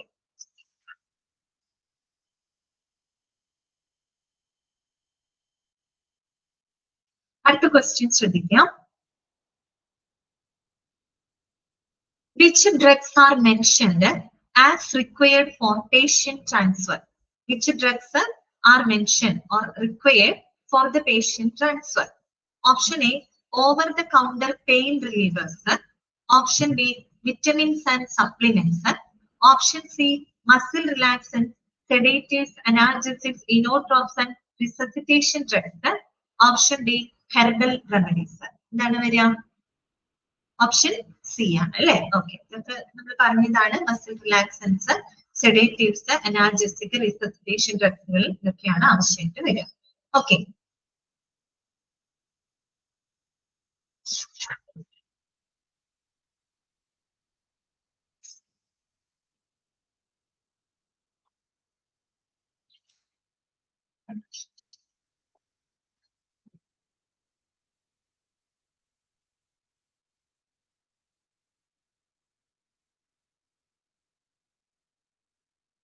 cervical spine stabilization. Cervical spine stabilization that may be needed in some dash. Option A, cardiac patients. Option B, trauma patients. Option C, pediatric patients. Option D, geriatric patients. ഇതാണ് answer വരിക. ഇങ്ങനെയുള്ള പേഷ്യൻസിനാണ് നമുക്ക് ആവശ്യം വരിക. Option B ആണ് അല്ലെ, trauma പേഷ്യൻസിനാണ് നമുക്ക് ആവശ്യമായിട്ട് വരിക. ശരിയല്ലേ? ട്രോമ പേഷ്യൻസിനാണ് നമുക്കത് ആവശ്യമായിട്ട് വരുന്നത് അല്ലെ. ഓക്കെ, അപ്പൊ ഏകദേശം നിങ്ങൾക്ക് ഒരു ധാരണ കിട്ടിക്കാണല്ലോ എന്തൊക്കെയാണ്, ഏതൊക്കെ രീതിയിലാണ് ക്വസ്റ്റ്യൻസ് വരുന്നത് എന്നുള്ളത്. നമുക്ക് അത് മാത്രം നോക്കിയിരിക്കാൻ പറ്റില്ല, ബാക്കിയുള്ള ചാപ്റ്റേഴ്സും കൂടെ നോക്കണല്ലോ. ഏകദേശം ഇതൊക്കെ നിങ്ങൾ ശ്രദ്ധിക്കുക കേട്ടോ. ട്രാൻസ്ഫറിന്റെ ഇത് പഠിക്കുന്ന സമയത്ത് 2 ടൈപ്പ് ട്രാൻസ്ഫർ, അതുപോലെ തന്നെ എന്തൊക്കെയാണ് നമ്മൾ ട്രാൻസ്ഫർ ചെയ്യുമ്പോൾ ശ്രദ്ധിക്കേണ്ട സ്റ്റെപ്സുകള്, അതിൽ ground transfer, mode of transfer, അതുപോലെ ABCD, എയർവേ, അങ്ങനെയുള്ള കാര്യങ്ങളൊക്കെ നോട്ട് ചെയ്ത് വെക്കാം. പിന്നെ ലെവൽ 0, 1, 2, 3 പേഷ്യന്റ് ആരൊക്കെയാണ്, അവരുടെ കൂടെ ആരാണ് അക്കമ്പനി ചെയ്യേണ്ടത്, നമ്മൾ ട്രാൻസ്ഫർ ചെയ്യുന്ന ഡോക്യുമെന്റിൽ എന്തൊക്കെ കാര്യങ്ങളാണ് ഉൾപ്പെടുത്തുന്നത്, ഇതൊക്കെയാണ് നിങ്ങൾ അവിടെ കൂടുതലും ഫോക്കസ് ചെയ്ത് പഠിക്കേണ്ടത് കേട്ടോ. ഓക്കെ, ക്ലിയർ ആണല്ലോ. പിന്നെ നമ്മൾ നെക്സ്റ്റ് പഠിച്ച ചാപ്റ്റർ എന്ന് പറഞ്ഞാല് പബ്ലിക് റിലേഷൻസ് ആണ് കേട്ടോ. ചാപ്റ്റർ നമ്പർ 4 ആയിരുന്നു പബ്ലിക് റിലേഷൻസ് ഇൻ ഹോസ്പിറ്റൽ അല്ലെ. ഓക്കെ, ഇപ്പൊ പബ്ലിക് റിലേഷൻ എന്താണെന്നുള്ളതും നമ്മൾ അവിടെ കൃത്യമായിട്ട് പഠിച്ചു. ആദ്യം തന്നെ ഒരു ടേബിൾ ആണ് പഠിക്കുന്നത് കേട്ടോ. ഓക്കെ, എഡ്വേർഡ് ബർണേഴ്സിനെ പറ്റിയിട്ടുള്ള ഒരു ടേബിൾ നമ്മൾ പഠിക്കുന്നുണ്ട്. അത് വളരെ ഇമ്പോർട്ടന്റ് ആണ് കേട്ടോ. Okay, the father of public relation ആരാണ്? എഡ്വേർഡ് ബർണേഴ്സ് ആണ്. അതുപോലെ എഡ്വേർഡ് ബെർണേഴ്സിന്റെ ബുക്കിന്റെ പേര് എന്താണ്? ക്രിസ്റ്റലൈസിംഗ് പബ്ലിക് ഒപ്പീനിയൻ. ഓക്കെ, ഇതൊക്കെ നോട്ട് ചെയ്ത് വെക്കാം. പിന്നെ ഡെഫിനീഷൻ, 2 ഡെഫിനീഷൻസ് പഠിക്കാറുണ്ട്. അതിലൊന്ന് ജോൺ മില്ലറ്റിന്റെ ഡെഫിനേഷൻ ആണ്. അദ്ദേഹം എന്താണ് പബ്ലിക് റിലേഷനെ ഡിഫൈൻ ചെയ്തത്? It means knowing what the public hopes for and explain how administration is satisfying these desires. John Millet ആണത് പറഞ്ഞത് കേട്ടോ. പിന്നെ നമ്മൾ പഠിച്ചത് what is the need for public relation. Public റിലേഷന്റെ ആവശ്യകത എന്താണ്? നോട്ട് ചെയ്ത് വെക്കുക കേട്ടോ. പിന്നെ ഒരു കമ്മ്യൂണിറ്റിയിൽ പബ്ലിക് റിലേഷൻ മെയിൻറ്റെയിൻ ചെയ്യുന്നതിനായിട്ട് നമ്മൾ ഉപയോഗിക്കുന്ന 2 മെത്തേഡ് ഇതൊക്കെയാണ്. ഓപ്പറേറ്റീവ് മെത്തേഡ് ഉണ്ട്, കമ്മ്യൂണിക്കേറ്റീവ് മെത്തേഡ് ഉണ്ട്. എന്താണ് ഓപ്പറേറ്റീവ് മെത്തേഡ് എന്ന് പറഞ്ഞാൽ ഒരു ഹോസ്പിറ്റലിന്റെ ഓപ്പറേഷൻസ് പ്രവർത്തനങ്ങളുമായിട്ട് ബന്ധപ്പെട്ട എല്ലാ വശങ്ങളെയും കവർ ചെയ്യുന്നതാണ് ഓപ്പറേറ്റീവ് മെത്തേഡ് എന്ന് പറയുന്നത്. ഓപ്പറേറ്റീവ് മെത്തേഡിൽ വരുന്ന കമ്പോണൻസുകൾ നോക്കി: joyful polite behaviour, quick and efficient treatment, clear environment and well appearance of the workers. അല്ലെ, ഇതൊക്കെ എന്തിൽ വരുന്നതാണ്? ഓപ്പറേറ്റീവ് മെത്തേഡിനകത്ത് വരുന്നതാണ്. ഓക്കെ, പിന്നെ നമ്മൾ പറഞ്ഞത് കമ്മ്യൂണിക്കേറ്റീവ് മെത്തേഡ് ആണ്. കമ്മ്യൂണിക്കേറ്റീവ് മെത്തേഡ് എന്ന് പറഞ്ഞാൽ ഒരു ഹോസ്പിറ്റലിന് അവരുടെ മെസ്സേജസ് പബ്ലിക്കിലോട്ട് കൺവേ ചെയ്യാനായിട്ട് അവർ ഉപയോഗിക്കുന്ന സാധ്യമായിട്ടുള്ള എല്ലാ മാർഗങ്ങളും എന്തിനകത്ത് വരുന്നുണ്ട്? കമ്മ്യൂണിക്കേറ്റീവ് മെത്തേഡിനകത്ത് വരുന്നുണ്ട്. ഓക്കെ, അപ്പൊ കമ്മ്യൂണിക്കേറ്റീവ് മെത്തേഡിൽ വരുന്ന കാര്യങ്ങളൊക്കെ ഒന്ന് വായിച്ചു നോക്കാം കേട്ടോ. ചിലപ്പോൾ ആ മിസ് തന്നിട്ട് ഇത് ഏത് മെത്തേഡ് ആണെന്ന് നിങ്ങളോട് ചോദിക്കാം. ഓപ്പറേറ്റീവ് മെത്തേഡ് ആണോ കമ്മ്യൂണിക്കേറ്റീവ് മെത്തേഡ് ആണോ എന്ന് നിങ്ങളോട് ചോദിക്കാം. തെറ്റിപ്പോകരുത്, കൃത്യമായിട്ട് മനസ്സിലാക്കുക കേട്ടോ. പിന്നെ എന്താണ് കമ്മ്യൂണിക്കേറ്റീവ് മെത്തേഡ്? അതിന്റെ ഒരു ഡെഫിനേഷൻ അവിടെ പറയുന്നുണ്ട്. ഇതൊക്കെ നോട്ട് ചെയ്ത് വെക്കണം.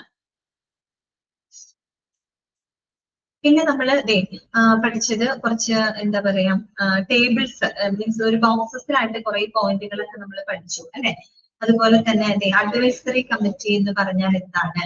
ഒരു അഡ്വൈസറി കമ്മിറ്റിയുടെ റോൾ എന്താണ്? എന്താണ് അഡ്വൈസറി കമ്മിറ്റിയുടെ role?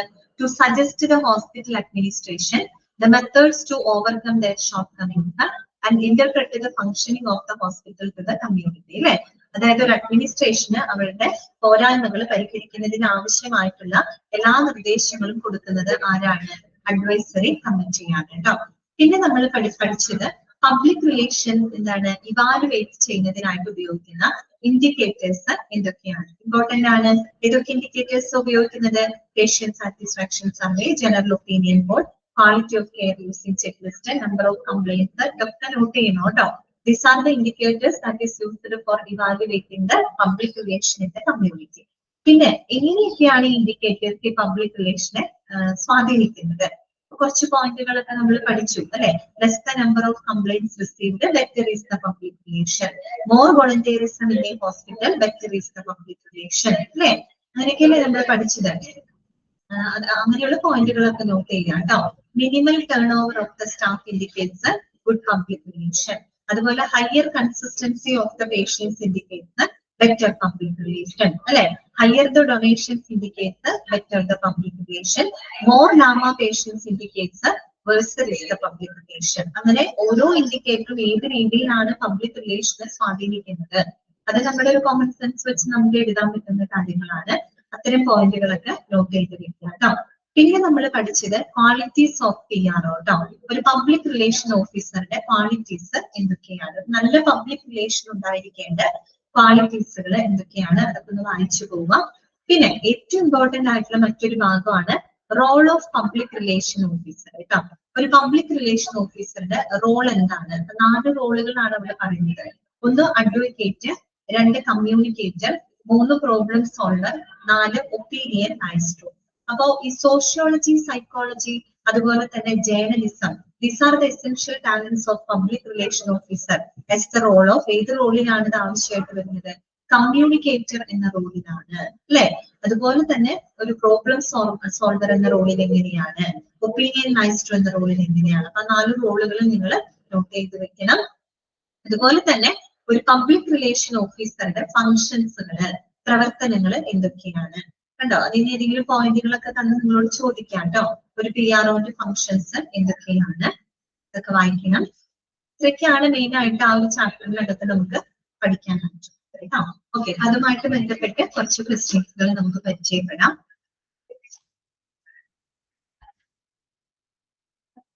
Edward Bernays wrote the first PR book titled Option A, Public Opinion. Option B, Crystallizing Public Opinion. C, The art of public relation, the hospital public relation, which is the answer D ആണ് അല്ലെ, crystallizing public opinion. And who is known as the father of public relation? Edward Bernays. Okay. What are the two main methods of maintaining public relation in the community?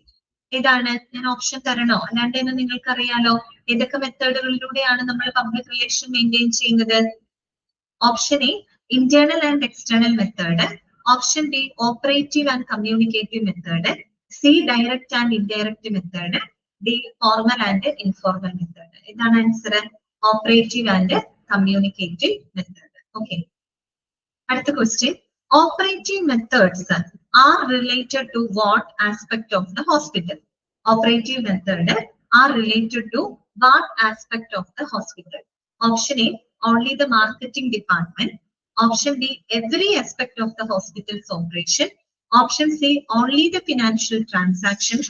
And D, only the surgical procedures. Is answer via option B ആണ് അല്ലെ. അതായത് ഒരു ഹോസ്പിറ്റലിന്റെ പ്രവർത്തനങ്ങളുമായിട്ട് ബന്ധപ്പെട്ട് എല്ലാ വശങ്ങളെയും cover ചെയ്യുന്നതാണ് എന്ത്, operative method. അല്ലാതെ ഏതെങ്കിലും ഒരു ഫിനാൻഷ്യൽ ഡിപ്പാർട്ട്മെന്റിനെ മാത്രം ഫോക്കസ് ചെയ്തിട്ടോ അല്ലെങ്കിൽ ഒരു മാർക്കറ്റിംഗ് ഡിപ്പാർട്ട്മെന്റിനെ മാത്രം ഫോക്കസ് ചെയ്തിട്ടോ ഉള്ള ഒരു കൺസെപ്റ്റ് അല്ല. Every aspect of the hospital operation ആണ്. ഓക്കെ, അടുത്ത ചോദ്യം. What is considered the basis of good public relations for a hospital? What is considered the basis of good public relations for a hospital? Option A, a large marketing budget. Option B, a high quality of patient care.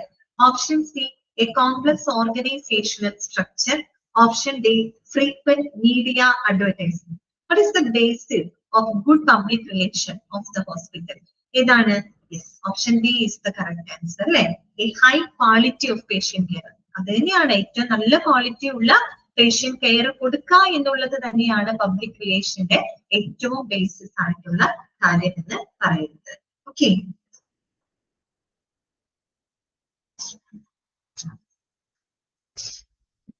Which of the following is A communicative method for improving public relations? Which of the following is A communicative method for improving public relation? Option A, ignoring patient complaints. Option B, providing a suggestion box. Option C, having a poorly designed layout. Option D, keeping workers' appearance unprofessional. Which is the communicative method? ഏതാണ് ഈ പറഞ്ഞതില്? Option B അല്ലെ, providing A suggestion box അല്ലെ. ബാക്കിയെല്ലാം എന്താണ്, അതിൽ വരുന്നതാണോ? അല്ല. Okay,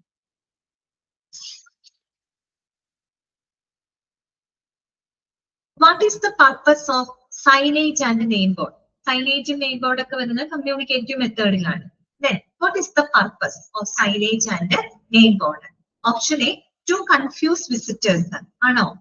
Option B, to provide easy to follow the directions. Option C, to decorate the hospital walls. Option D, to list the hospital's financial donors. ഇതായിരിക്കും.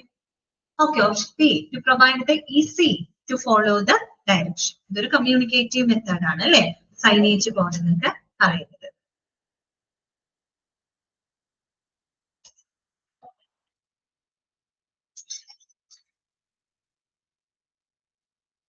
A general opinion poll. A general opinion poll ഇവിടെ കേട്ടതാണ്. അതായത് public relation evaluate ചെയ്യുന്നതിനായിട്ട് നമ്മൾ ഉപയോഗിക്കുന്ന ഇൻഡിക്കേറ്റേഴ്സിൽ ഒന്നാണ് ഇത് general opinion Paul എന്ന് പറയുന്നത്. That mostly pertains to. Okay, the general opinion poll mostly pertains to. Option A, a detailed survey about the all hospital services. അതാണോ? അതോ a single question situation or problem? Option C, a checklist for the quality of care. Option D, the number of complaints received. എന്താണ് answer വരിക? Option B ആണ് കേട്ടോ. കുറച്ച് പേരുടെ answer തെറ്റിപ്പോയിട്ടുണ്ട്. B ആണ് answer. A single question situation or problem. അല്ലാണ്ട് എന്തല്ല, ഒരു ഡീറ്റെയിൽഡ് സർവേ ആണോ ജനറൽ ഒപ്പീനിയൻ പോൾ എന്ന് പറയുന്നത്? അല്ല. ഒരു ഡീറ്റെയിൽഡ് സർവേ ആണോ? അല്ല. സർവേ വേറെ ഒരു കാര്യമാണ് അല്ലെ. അതുപോലെ check list four quality of care, അതാണോ നമ്മൾ കൊടുക്കുന്ന പരിചരണത്തിന്റെ ക്വാളിറ്റിക്ക് ആയിട്ടുള്ള ഒരു ചെക്ക് ലിസ്റ്റ് ആണോ? ക്വാളിറ്റി ചെക്ക് ചെയ്യുന്നതിനുള്ള ഒരു ചെക്ക് ലിസ്റ്റ് ആണോ ഉദ്ദേശിക്കുന്നത്? അല്ല. പിന്നെ the number of complaints received അതുമല്ല. പിന്നെന്താണ്?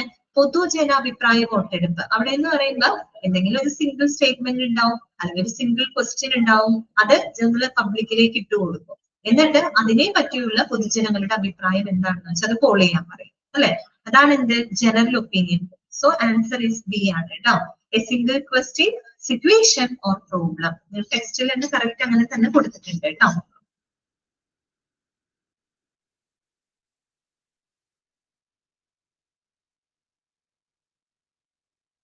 As an advocate, the public relation manager is the ഒരു അഡ്വക്കേറ്റ് എന്ന റോളില് പബ്ലിക് റിലേഷൻ മാനേജർ എന്ന് പറയുന്നത് ആരാണ്? Option A chief critic of the company. കമ്പനിയുടെ ഭയങ്കരമായ ഒരു വിമർശകനാണ്, അതാണോ? അതോ സ്പോക്സ് പേഴ്സൺ ഫോർ മാനേജ്മെന്റ്, മാനേജ്മെന്റിന്റെ വക്താവാണോ? Option C representatives for the patients only, പേഷ്യൻസിനെ മാത്രം റെപ്രസെന്റ് ചെയ്യുന്ന ഒരു വ്യക്തിയാണോ? അതോ legal counsel for the hospital, ഹോസ്പിറ്റലിന്റെ ഒരു ലീഗൽ കൗൺസിൽ ആണോ? ഏതാണ് ആൻസർ വരിക? ഓപ്ഷൻ ബി ആണ്, അല്ലെ? Spokes person for the management. ഒരു അഡ്വക്കേറ്റ് എന്ന് പറഞ്ഞാൽ he's the spokes person for the management, ആ മാനേജ്മെന്റിന്റെ വക്താവായിട്ട് പ്രവർത്തിക്കുന്ന വ്യക്തിയാണ് എന്നാണ് അവിടെ ഉദ്ദേശിക്കുന്നത്. ഓക്കെ,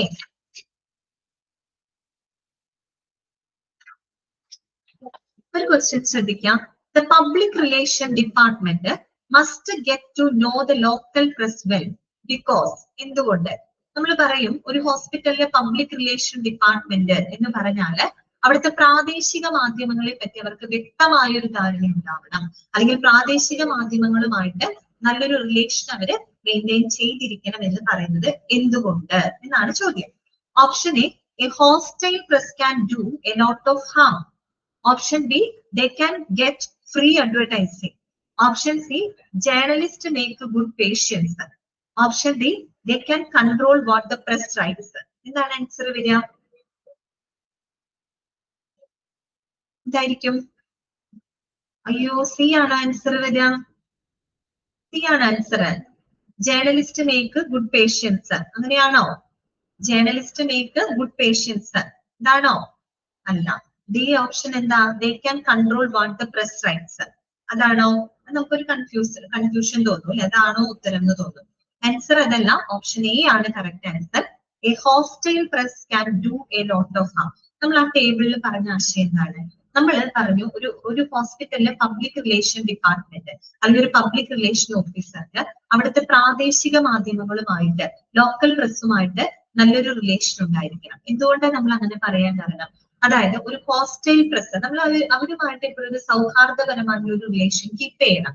കാര്യം എന്താണെന്ന് പറയാം, നമ്മൾ അങ്ങനെ കീപ്പ് ചെയ്തില്ല എന്നുണ്ടെങ്കിൽ ഈ ലോക്കൽ മാധ്യമങ്ങളെ സംബന്ധിച്ച് അവർക്ക് ഒരുപാട് ഹോസ്റ്റൈൽ ആയിട്ടുള്ള കുറെ പ്രശ്നങ്ങൾ ഉണ്ടാക്കാൻ സാധിക്കും. നമ്മളൊരു നല്ല റിലേഷൻ കീപ്പ് ചെയ്യുന്നില്ല എന്നുണ്ടെങ്കിൽ ചിലപ്പോൾ എന്ത് ചെയ്യും, ഹോസ്പിറ്റലിനെ പറ്റി മോശമായിട്ട് എന്തെങ്കിലും എഴുതി ഫലിപ്പിക്കാനോ അവർക്ക് സാധിക്കും. കാര്യം ഒരു പ്രസ് എന്ന് പറയുമ്പോൾ അതിന് ഭയങ്കര സ്ട്രെങ്ത് ആണ്. ഒരു പ്രസ്സിലൂടെ പുറത്തേക്ക് വിടുന്ന കാര്യങ്ങൾ എന്ന് പറയുമ്പോൾ അതിന്റെ ഇൻഫ്ലുവൻസ് എത്രത്തോളം ഉണ്ടെന്ന് നമുക്ക് എല്ലാവർക്കും അറിയാവുന്ന ഒരു കാര്യമാണ്, അല്ലെ? അപ്പൊ എപ്പോഴും നമ്മൾ ലോക്കൽ പ്രസ്സുമായിട്ടൊരു നല്ല റിലേഷൻഷിപ്പ് മെയിൻറ്റെയിൻ ചെയ്യണം എന്ന് പറയുന്നതിന്റെ മെയിൻ റീസൺ എന്താണ്? ഒരു ഹോസ്റ്റൈൽ ആയിട്ടുള്ള, ഒരു അപകടകരമായിട്ടുള്ള ഒരു മാധ്യമങ്ങളാണെങ്കിൽ തീർച്ചയായിട്ടും അത് വളരെയധികം ഹോസ്പിറ്റലിന് ദോഷകരമായിട്ട് ബാധിക്കും. അപ്പൊ അങ്ങനെയുള്ള സാഹചര്യം ഒഴിവാക്കണമെങ്കിൽ നമ്മൾ എപ്പോഴും എന്ത് ചെയ്യണം? അവരുമായിട്ട് ഒരു കോർഡിയൽ റിലേഷൻ നമ്മൾ ഉണ്ടാക്കണം. ദാറ്റ് മീൻസ് ഒരു സൗഹാർദ്ദപരമായിട്ടുള്ള ഒരു റിലേഷൻ അവിടെ മെയിൻറ്റെയിൻ ചെയ്തിരിക്കണം. അങ്ങനെ തന്നെയാണ് നിങ്ങൾ ടെക്സ്റ്റിൽ പറയുന്നത് കേട്ടോ. പക്ഷെ നിങ്ങൾ പറഞ്ഞ ഓപ്ഷൻ ഡി ചിലപ്പോൾ നിങ്ങൾക്ക് ഒരു കൺഫ്യൂഷൻ തോന്നാം. They can control what the press writes, അത് വേണമെങ്കിൽ തോന്നാം. പക്ഷെ അതല്ല ആൻസർ. ഓപ്ഷൻ എ ആണ് കറക്റ്റ് ആൻസർ കേട്ടോ. Okay,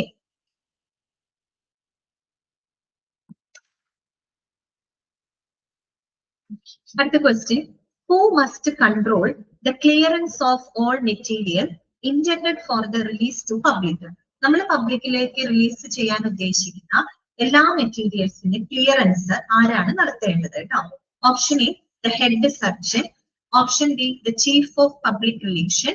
option C, any employee of the hospital. Option D, the local news paper editor. ആരാണ് ക്ലിയറൻസ് നടത്തിവിടേണ്ടത്? ഓപ്ഷൻ ബി, അല്ലെ? ചീഫ് ഓഫ് പി ആണ് കേട്ടോ. ക്വസ്റ്റ്യൻസ് ഒക്കെ ഏത് രീതിയിലാണ് വരുന്നപ്പോ ഒരു സെന്റൻസ് പോലെ നിങ്ങൾക്ക് അവിടെ കളയാനില്ല കേട്ടോ. നമ്മൾ വായിക്കുമ്പോൾ നല്ലപോലെ മനസ്സിലാക്കി ശ്രദ്ധിച്ച് വായിച്ചു പോവുക കേട്ടോ. ഇതൊന്നും കാണാണ്ട് പഠിക്കേണ്ട കാര്യങ്ങളല്ലല്ലോ. നമ്മൾ വായിക്കുമ്പോൾ നമ്മൾ ആ കൺസെപ്റ്റ് ക്ലിയർ ചെയ്ത് പോയി കഴിഞ്ഞാൽ തന്നെ ഇനി എന്താണ് വായിക്കുമ്പോൾ കോൺസെൻട്രേഷനോട് കൂടി വായിക്കുന്നുണ്ട്. അതൊന്നും മനസ്സിൽ വിചാരിച്ചിട്ട് വായിച്ചിട്ട് കാര്യമില്ല. തൊട്ടപ്പുറത്ത് നടക്കുന്ന കാര്യങ്ങളും ചുറ്റുവട്ടം നടക്കുന്ന കാര്യങ്ങളൊന്നും ശ്രദ്ധിക്കരുത്. നമ്മൾ വായിക്കുന്ന സമയം കുറച്ചാണെങ്കിലും അത് ശ്രദ്ധിച്ച് വായിക്കുക കേട്ടോ, മനസ്സിരുത്തി വായിക്കുക. അങ്ങനെ വരുമ്പോ തന്നെ നമുക്ക് ആ എന്തൊക്കെയാണ് കൺസെപ്റ്റ് എന്നുള്ളത് കിട്ടും കേട്ടോ. Okay,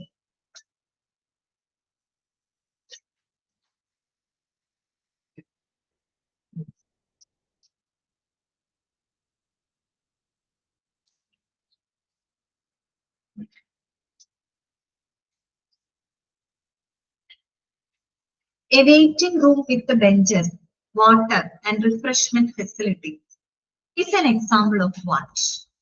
A waiting room with the benches, water and refreshment facilities is an example of what? Option A, sufficient physical facility. Option B, a communicative method. Option C, a waste of money. Option D, a security measure. ഏതായിരിക്കും answer വരിക? ഏതായിരിക്കും? Waste of money ആണോ സുമ? അങ്ങനെയാണോ തോന്നുന്നത്? A waiting room with benches, water and refreshment facilities is an example of what? ഒരു hospital ഇതൊക്കെ ആവശ്യമാണ് അല്ലെ? അതെന്താണ്? ഓപ്ഷൻ എ ആണ് കറക്റ്റ് ആൻസർ കേട്ടോ. ഏതാണ്? Sufficient physical facility. ഇതൊക്കെ നല്ല ഫിസിക്കൽ ഫെസിലിറ്റിയുടെ ഭാഗമാണ് അല്ലെ? അല്ലാതെ ഒരു കമ്മ്യൂണിക്കേറ്റീവ് മെത്തേഡ് ആണോ അത്? അല്ല. അതൊരു വേസ്റ്റ് ഓഫ് മണി ആണോ? ഒരിക്കലും അല്ല. ഹോസ്പിറ്റൽ എന്ന് പറയുമ്പോൾ അവിടെ ഈ പറയുന്ന വാട്ടർ റിഫ്രഷ്മെന്റ് ഫെസിലിറ്റികൾ നിർബന്ധമായിട്ട് ഉണ്ടായിരിക്കണം അല്ലെ? നമ്മൾ കൊടുക്കുന്ന ഫിസിക്കൽ ഫെസിലിറ്റിയുടെ ഭാഗമാണ് അല്ലെ? അതൊരു നല്ല പബ്ലിക് റിലേഷൻ ഉണ്ടാവണമെങ്കിൽ നല്ല അത്യാവശ്യം വേണ്ട ഫിസിക്കൽ ഫെസിലിറ്റി കൊടുത്താലല്ലേ നല്ല പബ്ലിക് റിലേഷൻ ഉണ്ടാവുള്ളൂ. ഒരു സൗകര്യം ഇല്ലാത്ത ഹോസ്പിറ്റലിൽ പോകാനായിട്ട് ആർക്കെങ്കിലും താല്പര്യം ഉണ്ടാകുമോ? നമുക്ക് ഇരിക്കാൻ സ്ഥലമില്ല, കുടിക്കാൻ വെള്ളമില്ല, അങ്ങനെയുള്ള സ്ഥലത്ത് പോകാൻ, അത്തരം ഹോസ്പിറ്റലിൽ പോകാൻ ആരെങ്കിലും ഇഷ്ടപ്പെടും? അങ്ങനെയുള്ള ഹോസ്പിറ്റലായിട്ട് നല്ല പബ്ലിക് റിലേഷൻ ഉണ്ടാവോ? ഇല്ല. അപ്പൊ എന്താണ് ഇതിന്റെ ഉത്തരം? ഓപ്ഷൻ എ ആണ്, sufficient physical facility.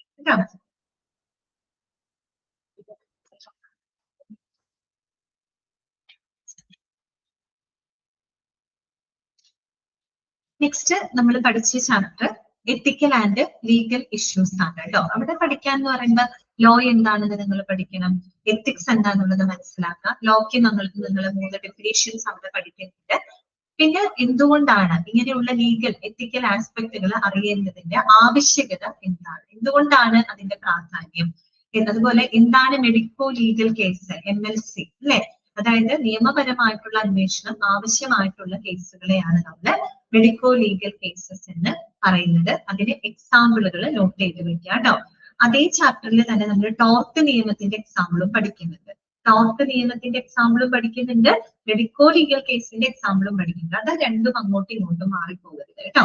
Medico legal കേസുകൾ എന്തൊക്കെയാണ്, ടോർട്ട് ആക്ടിൽ വരുന്ന കേസുകൾ എന്തൊക്കെയാണ്, അതൊക്കെ നിങ്ങൾ പ്രത്യേകം നോട്ട് ചെയ്ത് പഠിക്കണം. പിന്നെ നമ്മൾ അവിടെ പഠിച്ചത് ആക്ടുകളാണ്. ആക്ടുകളുടെ എല്ലാം വർഷങ്ങൾ ഇമ്പോർട്ടന്റ് ആണ് കേട്ടോ. ആദ്യം നമ്മൾ ജനറൽ ആയിട്ടുള്ള ഒരു 10 ആക്ടുകളും അതിന്റെ വർഷങ്ങളും നമ്മൾ പഠിച്ചിട്ടുണ്ട്. പിന്നെ നമ്മൾ സെപ്പറേറ്റ് ആയിട്ട് കൺസ്യൂമർ പ്രൊട്ടക്ഷൻ ആക്ടിനെ പറ്റി ഡീറ്റെയിൽഡ് ആയിട്ട് പഠിച്ചു. പിന്നെ ലാസ്റ്റ് കുറച്ച് miscellaneous act related to medical profession, PCPMDT act, biomedical waste management act, വർഷം ഓർമ്മയുണ്ടല്ലോ 1998 അല്ലെ? Medical termination of pregnancy act അല്ലെ, MTP ഏതാ വർഷം? 1971.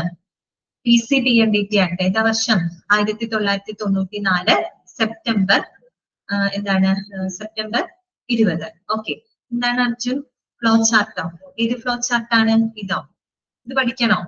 ഇതല്ലേ നമ്മൾ ഈ ചാപ്റ്റർ മൊത്തം പഠിക്കണത്. ഫ്ലോ ചാർട്ട് വേണമെങ്കിൽ അർജുൻ വേണമെങ്കിൽ പഠിച്ചോളൂ, കുഴപ്പമൊന്നുമില്ല കേട്ടോ. ഈ ഫ്ലോ ചാർട്ടിൽ പറയുന്ന ആക്ടുകളാണ് നമ്മൾ ഈ ചാപ്റ്ററിൽ പഠിക്കുന്നത്. ഫ്ലോ ചാർട്ടായിട്ട് പഠിക്കണമെങ്കിൽ അങ്ങനെ പഠിക്കാം കേട്ടോ. ക്വസ്റ്റ്യൻസുകൾ ശ്രദ്ധിക്കാം.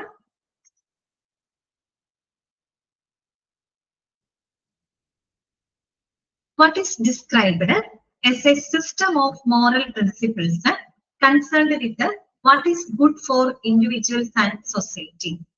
What is described as a system of moral principles concerned with what is good for individuals and society? Option A, law. Option B, ethics. Option B, a contract. Option D, a tort. ഇതാണ് answer വരിക. Ethics അല്ലെ? Ethics is the right answer കേട്ടോ. It's a system of moral principle. പല രീതിയിൽ നമ്മൾ എത്തിക്സിനെ define ചെയ്തു അല്ലെ. System of moral principles അങ്ങനെ പറയാം. അല്ലെങ്കിൽ നമുക്ക് എന്ത് പറയാം, it is what is good for individuals and society അല്ലെ. സമൂഹത്തിനും വ്യക്തികൾക്കും വ്യക്തികൾ ഉൾപ്പെടുന്ന സമൂഹത്തിന്റെ നന്മയുമായിട്ട് ബന്ധപ്പെട്ട ഒന്നാണ് എത്തിക്സ്. അത് രണ്ടും കറക്റ്റ് അല്ലേ? അടുത്ത ചോദ്യം, വാട്ട് ഈസ് ലോ? എന്താണ് ലോ? ലോ എന്നതിന് 3 ഡെഫിനേഷൻ നിങ്ങൾ ആ ചാപ്റ്ററിൽ പഠിക്കുന്നുണ്ട്. അതിനെ ബേസ് ചെയ്തിട്ടുള്ള ഒരു ക്വസ്റ്റ്യൻ ആണ്. What is law? എന്താണ് law? Option A system of moral philosophy. Okay, a set of rules to lead human action. Then C, a general idea of desirable behavior. Option D, a code of conduct for a profession. അറിയാലോ answer. A set of rules to lead human action. Okay. What is a medico-legal case? What is a medico-legal case? Option A case where a doctor uses a patient. Option B, any case of illness treated in a hospital. Option C, a case where investigations by law enforcing agencies are warranted. Option D, a case involving a dispute between the 2 doctors. ഇതാണ് correct answer. C ആണ് അല്ലെ. അതായത് a case where investigation by the law enforcing agencies are warranted. അതാണ് answer B പറഞ്ഞത്. B എന്താണ്? Any case of illness treated in a hospital ആണോ? ഒരു ഹോസ്പിറ്റലിൽ ചികിത്സിക്കുന്ന ഏത് കേസിനെ നമുക്ക് മെഡിക്കോ ലീഗൽ കേസ് ആണെന്ന് പറയാൻ പറ്റുമോ? ഇല്ല. എന്താണ് നമ്മൾ പറഞ്ഞത്? നിയമപരമായിട്ട് അന്വേഷണം, പോലീസ്, കോടതി, അങ്ങനെയൊക്കെ നിയമപരമായിട്ട് അന്വേഷണം ആവശ്യമായിട്ടുള്ള കേസുകളാണ് മെഡിക്കോ ലീഗൽ കേസ്. ഞാനൊരു പനിയായിട്ട് ഹോസ്പിറ്റലിൽ പോവാണ്, അതൊരു മെഡിക്കോ ലീഗൽ കേസ് ആയിട്ട് പറയാൻ പറ്റുമോ? പറയാൻ പറ്റില്ല അല്ലെ. അതുകൊണ്ട് any case of illness treated in a hospital എന്ന് പറഞ്ഞ ആൻസർ ശരിയാണോ? ഹോസ്പിറ്റലിൽ ചികിത്സിക്കുന്ന ഏത് കേസും മെഡിക്കോ ലീഗൽ കേസ് ആണെന്ന് പറയാൻ പറ്റുമോ? ഇല്ല. നമുക്ക് എന്താണ് അവിടെ പ്രത്യേകത? Law enforcing agency like police, കോടതി, അവരുടെയൊക്കെ നിയമപരമായിട്ടുള്ള അന്വേഷണം ആവശ്യമായിട്ട് വരുന്ന കേസുകളെയാണ് നമ്മൾ എന്ത് പറയുന്നത്? മെഡിക്കോ ലീഗൽ കേസ് എന്ന് പറയുന്നത് കേട്ടോ. ഓക്കെ, അപ്പൊ അത് ശ്രദ്ധിക്കണം.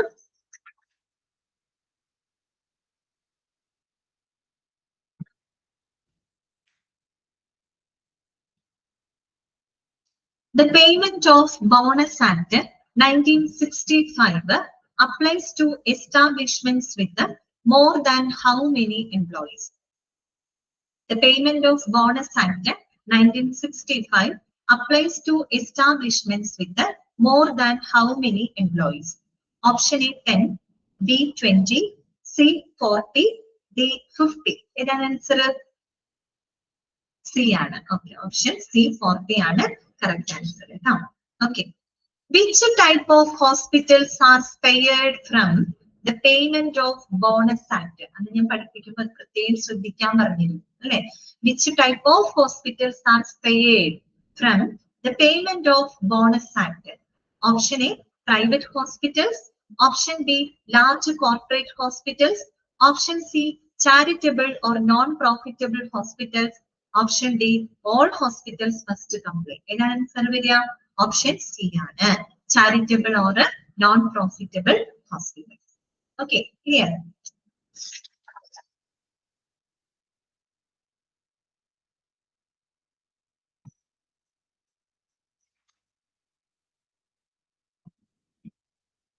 What does the Employee State Insurance Act, ESI Act 1948 provide? ESI ആക്ടിനെ പറ്റി മെഡിക്കൽ ഇൻഷുറൻസിൽ ഡീറ്റെയിൽഡ് ആയിട്ട് നിങ്ങൾ പഠിക്കുന്നുണ്ട് അല്ലെ. ഓക്കെ, ഇതെന്താണ് നിങ്ങൾക്ക് അറിയേണ്ടതാണ്.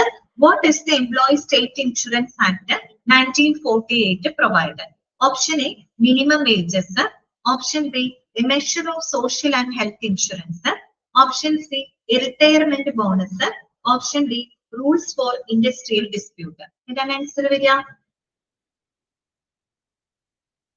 കുറെ പേരുടെ ആൻസർ തെറ്റുന്നുണ്ട് കേട്ടോ. മിനിമം വേജസ് ആണോ? അല്ല.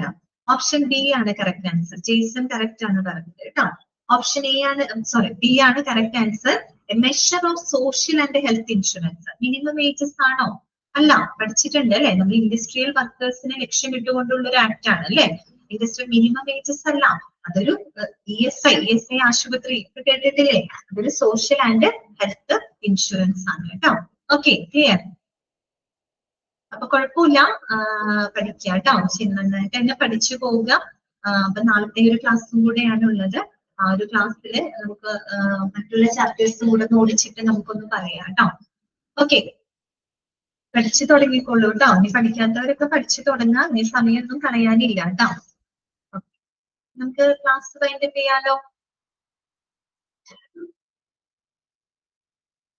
ശരി കേട്ടോ, താങ്ക് യു.